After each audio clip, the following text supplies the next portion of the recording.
was feeling a little lost in identity.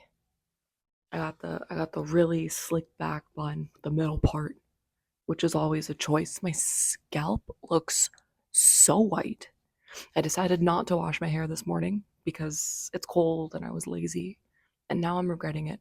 Every single time I debate whether or not I should wash my hair in the morning and I don't, I regret it instantly. The minute I get out of the shower, I notice how greasy it is and I'm like, "Ah, I'll just slick it back."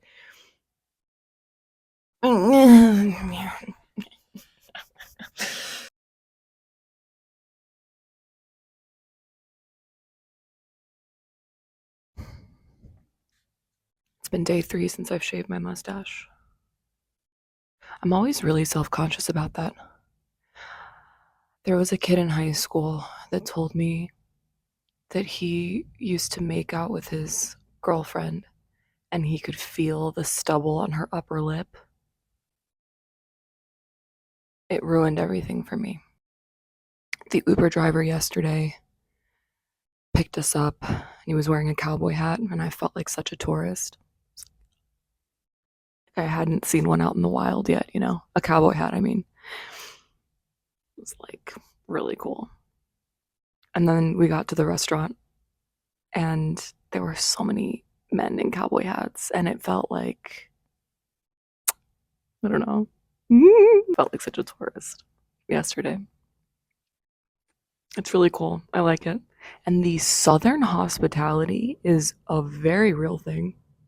It makes me feel ashamed for the way that I treat people, and I feel like I'm usually pretty nice, but it really puts my behavior to shame. They really go above and beyond. It's incredible. And not just like the servers, because I to an extent it's like your job, right? But just everybody. Everybody is so sweet. I think the more diversity that you have in a city, if it's a major city, I think the more cold people are. And the tighter knit the community, the warmer people are. I mean, naturally, right? Pros and cons to both, I guess. I'm feeling a little bit chola right now with my like borderline button down. Not flannel, but it's pretty close with the hoops, with the slick back bun. I think I need to take the undershirt off. I think that's what's doing it. It's like making it a little bit masculine, right?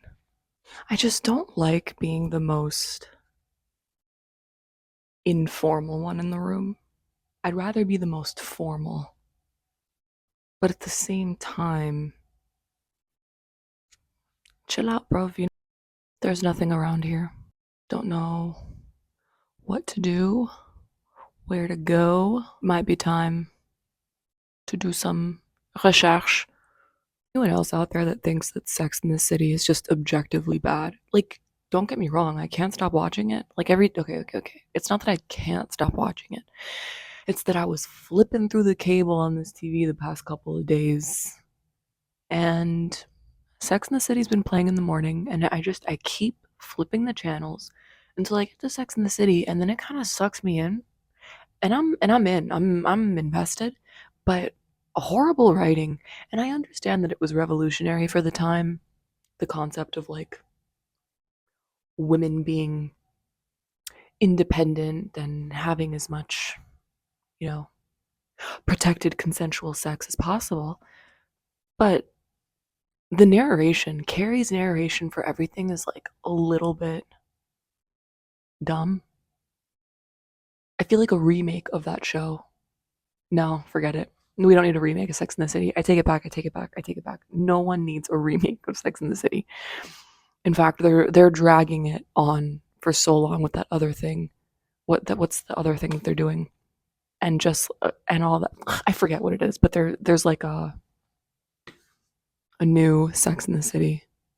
Samanthaless, which what's the point? I'm having a hard time connecting to the internet to fulfill my evil plan for the day. Man, being cool is really hard without internet. Like, how am I supposed to do cool things without the internet?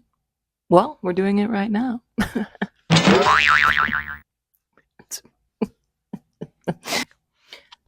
I would like to take this time to acknowledge the Pink Popcast. The Pink Popcast is the only reason I sleep at night. Okay, I'm gonna calm down. I'm not gonna listen. I don't know how to do this. How do I say this in a way that is not creepy, but also really depicts the seriousness of the situation. I just love the Pink Popcast. Um, I love reaction channels. I think that's been like a big thing lately. We like to watch people react to things, and I get it, but there's something in particular about these guys that sucked me in from day one. Years ago when I discovered their channel, I rewatch their videos every single day. I cannot fall asleep without watching the Pink Podcast. And if I wake up in the middle of the night and the video has stopped or my phone is run out of battery or whatever, I'll get up and I'll plug my phone in or I'll switch to another video. I need to listen to them at all times. I don't know what it is.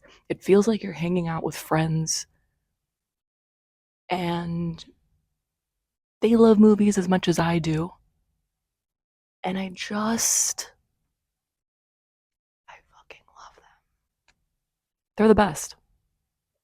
And they do it in a way that doesn't feel forced. It's a fixture.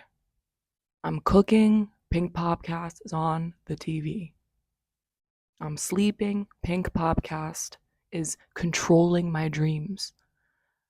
It's a little extreme. It's a little extreme. I don't know. It's very comforting. It's a comfort thing. It's a comfort thing. I'm not trying to be creepy, okay? I'm not trying to be creepy. I love you guys. I love you guys.